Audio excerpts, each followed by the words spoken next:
Hello everyone, and today I'll show you how to fix Wi-Fi issues on your Xiaomi Pad 6. So in order to do that, let's check our Wi-Fi. First of all, go to your settings, find your Wi-Fi and simply turn it on by tapping on the switch and turn it on again by tapping on the switch.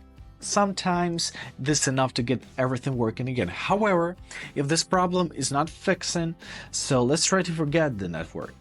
Find the network you're connected to in this exact menu, tap on this arrow icon and find your Forget Network tab.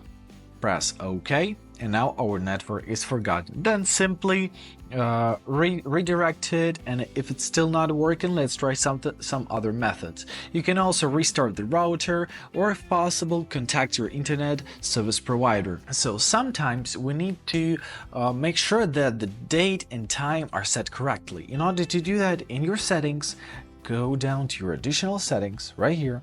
Now find your date and time, press here and make sure that your set time automatically switch is on. So let's do this. Sometimes this can resolve connection issues. However, if nothing has helped, then we are to reset the network setting.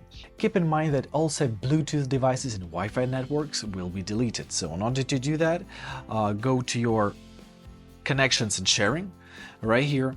Now find your reset Wi-Fi and Bluetooth tab. Choose which one you want to reset and press Reset Settings. Confirm your PIN if you have one, press Next. Confirm your choice by pressing OK. And your settings have been reset. And that's it. I hope this video was helpful. Thank you so much for watching and have a great day.